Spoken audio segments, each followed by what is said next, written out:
ఓం గణేశాయ నమః. ఓం గురుభ్యో నమః. ఓం సాయినాథాయ నమః. సాయి బంధువులారా, ఈరోజు బాబా వారు సూచించిన నేను ప్రవచించే ప్రధానమైనటువంటి అంశం నా జీవితంలో జరిగిన యథార్థమైనటువంటి ఘటన, యథార్థమైనటువంటి లీల, యథార్థమైనటువంటి జ్ఞానం. ఇందులో భాగంగా ఈరోజు బాబా వారు సూచించిన సాయి చరితామృతం 9వ భాగాన్ని మీతో పాలుపంచుకునే ప్రయత్నం చేస్తున్నాను. ఈ యొక్క భాగంలో ప్రధానంగా బాబా వారు షిరిడీ గ్రామంలో తొలిసారిగా అక్కడ ఎక్కడ ఉండేవారు, ఏ విధంగా ఆయన సంచరించేవాడు, ఎక్కడ నివసించేవాడు, ఆయనకు ఆహారం ఎవరు ఇచ్చేవారు, ఎవరు ఆయన్ని ఆదరించేవారు అనే అంశం గురించి కాస్తంత తెలుసుకునే ప్రయత్నం చేద్దాము. బాబావారు తొలిసారిగా ఈ చాంద్బాయి పటేల్ వారి సోదరి ఇక్కడ షిరిడీ గ్రామవాసులైనటువంటి అమీనాబాయి కొడుకు హమీద్తో వివాహానికి వచ్చేసి, ఆ వివాహం అయిపోయినాక మళ్ళీ వాళ్ళు వెళ్ళిపోకుండా ఆ షిరిడీలోనే ఉండిపోయాడు. షిరిడీలో ఉండిపోయినటువంటి అతను రూపురేఖలు ముస్లిం లాగా బకీర్ లాగా ఉండేవాడు. తలకి టోపీ పెట్టుకొని ఆకుపచ్చగా వస్త్రాలు ధరిస్తూ వల్ల అతను ముస్లింగా కనిపించేవాడు. అప్పుడప్పుడు ఈశ్వర ఇచ్చ అని చెప్పేసి మన యొక్క హిందూ దేవులను కూడా ప్రస్తావించేవాడు. ఈ క్రమంలో అతను హిందువా ముస్లిమా అనేది అర్థం కాక ఉన్న పరిస్థితుల్లో షిరిడీలో ఉన్నటువంటి పడమట రహతా గ్రామంలో ఈ యొక్క బాబాని గొప్ప మహాపురుషుడిగా భావించినటువంటి మహల్సాపతి ద్వారా ఈ యొక్క అక్కడ మరాఠ్వాడా వ్యాపారులు అయినటువంటి చంద్రబాన్ సేఠ్ అయిన ఒక ఆధ్యాత్మిక పరుడు ఉండేవాడు. ఆయన ఈ బాబావారిని ఉండటానికి ఆయన ఏం చేశాడంటే పవార్వాడా అని చెప్పేసి అక్కడ ఉండమని చెప్పేసి చంద్రబాయి సేటు బాబావారిని సూచించారు. అక్కడ ఆ యొక్క వాడకి సాంద్ కుటుంబీకులు వంశస్థులుగా వ్యవహరించేవారు. అయినా కూడా బాబా అక్కడ ఉండలేదు. 2.5 ఏళ్ళు షిరిడీ శివారు ప్రాంతంలోటువంటి బాబుల్ అడవిలో ఆయన ఎక్కువగా నివసించాడు. తర్వాత అక్కడ ఉన్నటువంటి యాప చెట్టు దగ్గర అక్కడ ఉండేవాడు. ఆ అడవుల్లోనే అక్కడక్కడ సంచరిస్తూ ఉండేవాడు. ఎటు కూడా తిరిగేవాడు. ఊళ్ళో కూడా బాబాని రానివ్వడానికి మొదట గ్రామస్తులు ఎవరు ఇష్టపడలేదు. బాబాని ప్రధానంగా బాబాను గొప్ప పురుషుడిగా భావించి ఈ మహల్సాపతి పూజ చేయడానికి బాబా దగ్గరికి వెళ్తే ముస్లిమ్స్ వ్యతిరేకించేవారు. తర్వాత వ్యతిరేకించినా కూడా మహల్సాపతి కాస్త ధైర్యం తెచ్చుకొని వారిని వారించి నేను చేయాల్సిందే అని చెప్పేసి మొండిగా బాబా దగ్గరికి వచ్చి పూజ చేసినటువంటి సందర్భాలు కూడా ఉన్నాయి.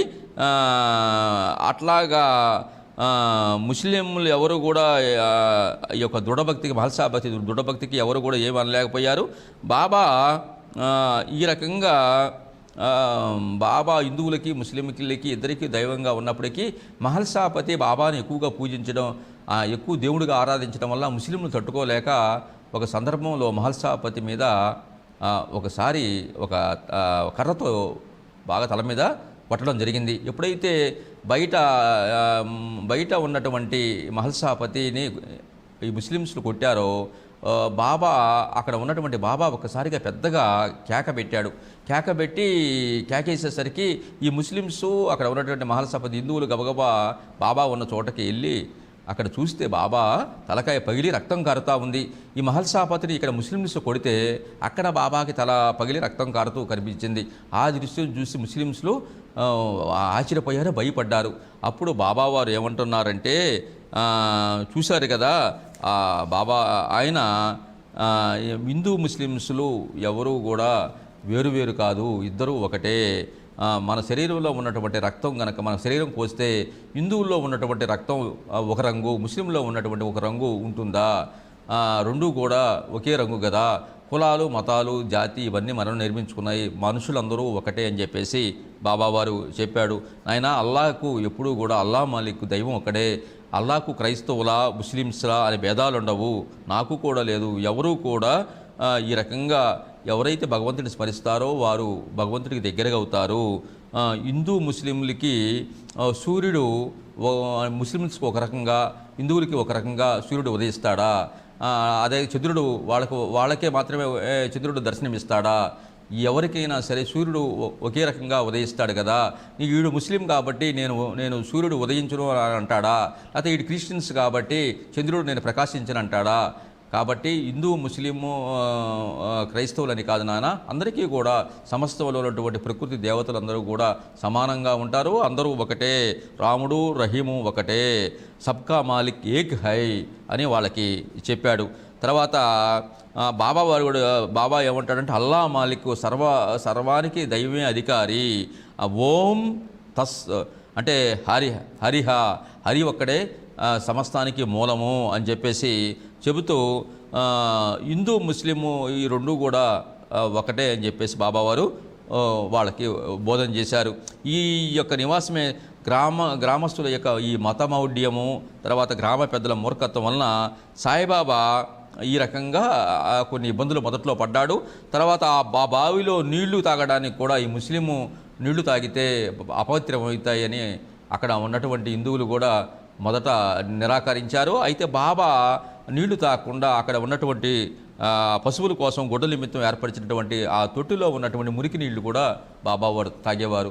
అక్కడ మహల్సాపతి కొంతమంది భక్తులు అది చూసి బాధపడేవారు. అయినా కూడా బాబా భగవంతుడు ఇచ్చినటువంటి అన్ని వస్తువులు ఒకటే అని చిరునవ్వుతూ సమాధానం ఇచ్చేవాడు. ఆ నీరు వద్దన్నా కూడా అంత కలహాలు ఉండకూడదు, అందరూ ప్రశాంతంగా ఉండాలని బాబావారు వారి చెప్పిన ప్రకారమే తాకుండా అట్లా నడుచుకునేవాడు. తర్వాత వారి యొక్క ఆత్మవంచలు అన్నీ తొలగిపోతాయి. తర్వాత మహల్సాపతి కూడా ఈ విషయంలో బాధపడ్డాడు. పశువులు ఎంగిలి నీరని, పశువులు తాగినటువంటి నీరు తాగకూడదని మహల్సాపతి అంటే అప్పుడు బాబావారు అంటున్నారు, అమ్మాయి కూడా మనందరం కూడా పశువులమే. వాటికి 4 కాళ్ళు ఉంటే మనకి 2 కాళ్ళు ఉన్నాయి, 2 చేతులు ఉన్నాయి. చిన్నప్పుడు మనం కూడా ఈ 4తో పాకిన వాళ్ళమే. మనకి నడక ఇవి లేనప్పుడు బాల్యంలో చిన్నప్పుడు శైశవంలో ఉన్నప్పుడు మనం కూడా బొందాడేవాళ్ళం. అంటే నడవడానికి అవకాశం ఉండేది కాదు. 2 చేతులు 2 కాళ్ళతోనే చిన్నపిల్లగాడప్పుడు బొందాడేవాళ్ళం. కాబట్టి మనం కూడా ఒక రకంగా పశువు లాంటి వాళ్ళమని బాబా చెప్పేవారు. తర్వాత మనలో అహంకారము, తర్వాత ఆ యొక్క దురాభిమానం అనేటువంటి మనకు కూడా 2 కొమ్ములు ఉన్నాయి పశువులకు ఉన్నట్లే అని చెప్పే ఉన్నారు. తర్వాత అవి ధాన్యం తిన్నా గడ్డి తిన్నా కూడా అవి 2 కూడా పంటలోనివే. మనం తింటున్నటువంటి ఆహారం కూడా పంటలోనివే. కాబట్టి అవి మనుషులకి బానిసలు అయితే మనుషులు ప్రధానంగా ఆశలకి బంధాలకి బానిసలు అయిపోతున్నారని బాబా చెబుతూ, తర్వాత భార్యా పిల్లల దగ్గర మనం నూరెత్తలేం కదా, ఇక తోకంటావా, అది మన శరీరానికి అడ్డి పెట్టుకునే ఉంటుంది, మనం మాత్రం కొంచెం ఎడంగా వెనకాలే ఉంటుంది అని చెప్పేసి బాబా ఆ పశువుతో మనిషికి మధ్య ఉన్నటువంటి సంబంధాన్ని మహల్సాపతి చక్కగా వివరిస్తూ ఉన్నాడు.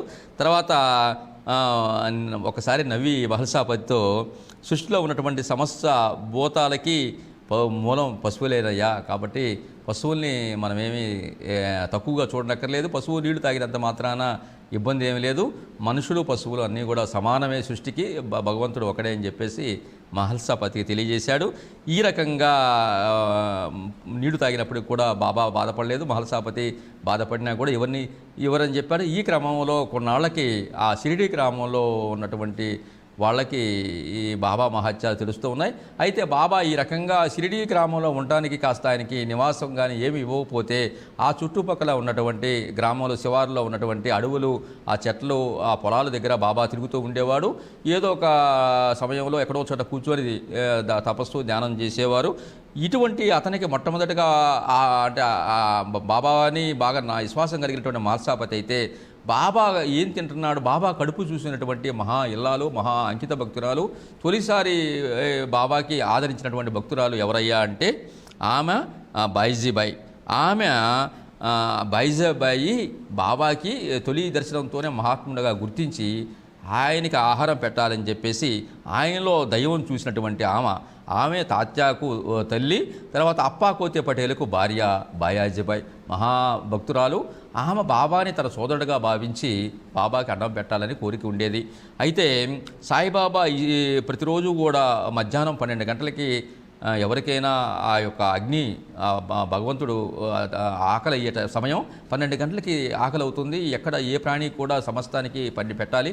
బాబా కడుపు చూసినటువంటి ఆ తల్లి బాబా ఎక్కడ ఉన్నాడా అని చెప్పేసి బాబా కోసం గాలించి తను ఆ రోటీలు అవన్నీ కూర అవన్నీ వండుకొని గంపలో పెట్టుకొని బాబా కోసం అన్వేషించేది.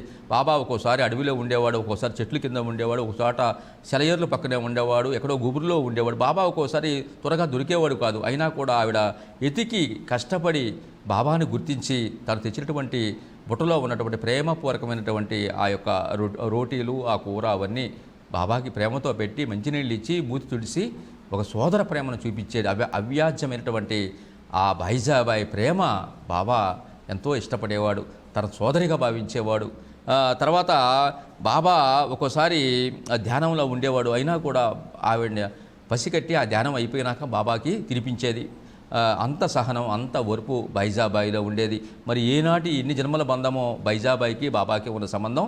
బాబాకి ఆహారం పెట్టడంలో ప్రప్రదంగా బైజాబాయి చేసినటువంటి అవ్యక్తమైన అంతులైన ప్రేమతో కూడినటువంటి ఆ యొక్క నైవేద్యం అది సామాన్యమైనటువంటి విషయం కాదు, వారికి ఉన్నటువంటి అనుబంధమే. కాబట్టి చివరాంతం వరకు కూడా తాత్యాని తన మేనల్లుడుగా చూసుకున్నాడు, ఆ కుటుంబాన్ని రక్షించి అంతిమ దశలో కూడా బైజాబాకి మోక్షాన్ని ఇచ్చినటువంటి మహా సిద్ధపురుషుడు సాయిబాబా. కాబట్టి సాయిబాబా ఆమె యొక్క భక్తికి ఆయన అంగీకరించాడు, ఆమెను పరీక్షించుకోదలి.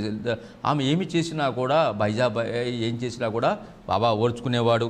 తర్వాత తన ఊరు తల్లిదండ్రులు తన ఈ పేరు ఏమీ తెలియపోయినా కూడా ఈ బైజాబాయి ఆ బాబాని తమ్ముడు అని చెప్పేసి ప్రేమతో పిలిచి బాబాకి అవన్నీ పెట్టేది. ఈ రకంగా బాబా అడవుల్లో ఎదుకటం, గాలిస్తాం, చూడటం ఇవన్నీ కూడా బైజాబాయి చాలా శ్రమకూర్చేది. ఈ క్రమంలో బాబానే మనసు మార్చుకొని ఆ తల్లి కష్టపడదు అనుకున్నాడేమో. ఆ తర్వాత షిరిడీ గ్రామంలో వాళ్ళ మనసు మార్చి వాళ్ళల్లో కాస్తంత కోపాలు అవి తగ్గించి షిరిడీలో ఒక పాడుపడినటువంటి మసీదులో ఉండటానికి బాబా అంగీకరించాడు. అక్కడే తన స్థిర నివాసం ఏర్పాటు చేసుకొని ఒక పాడుపడినటువంటి మసీదులో షిరిడీలో ఉండటానికి ఉపక్రమించాడు. తొలిసారిగా పాడుపడినటువంటి ఆ మసీదులో బాబా వారు ఉన్నారు. అప్పటి నుంచి ఈ యొక్క బైజాబాయికి ఈ అడవులు ఇవన్నీ గాలించి చుట్టుపక్కల బాబా ఎత్తికి అన్నం పెట్టే శ్రమ తగ్గింది.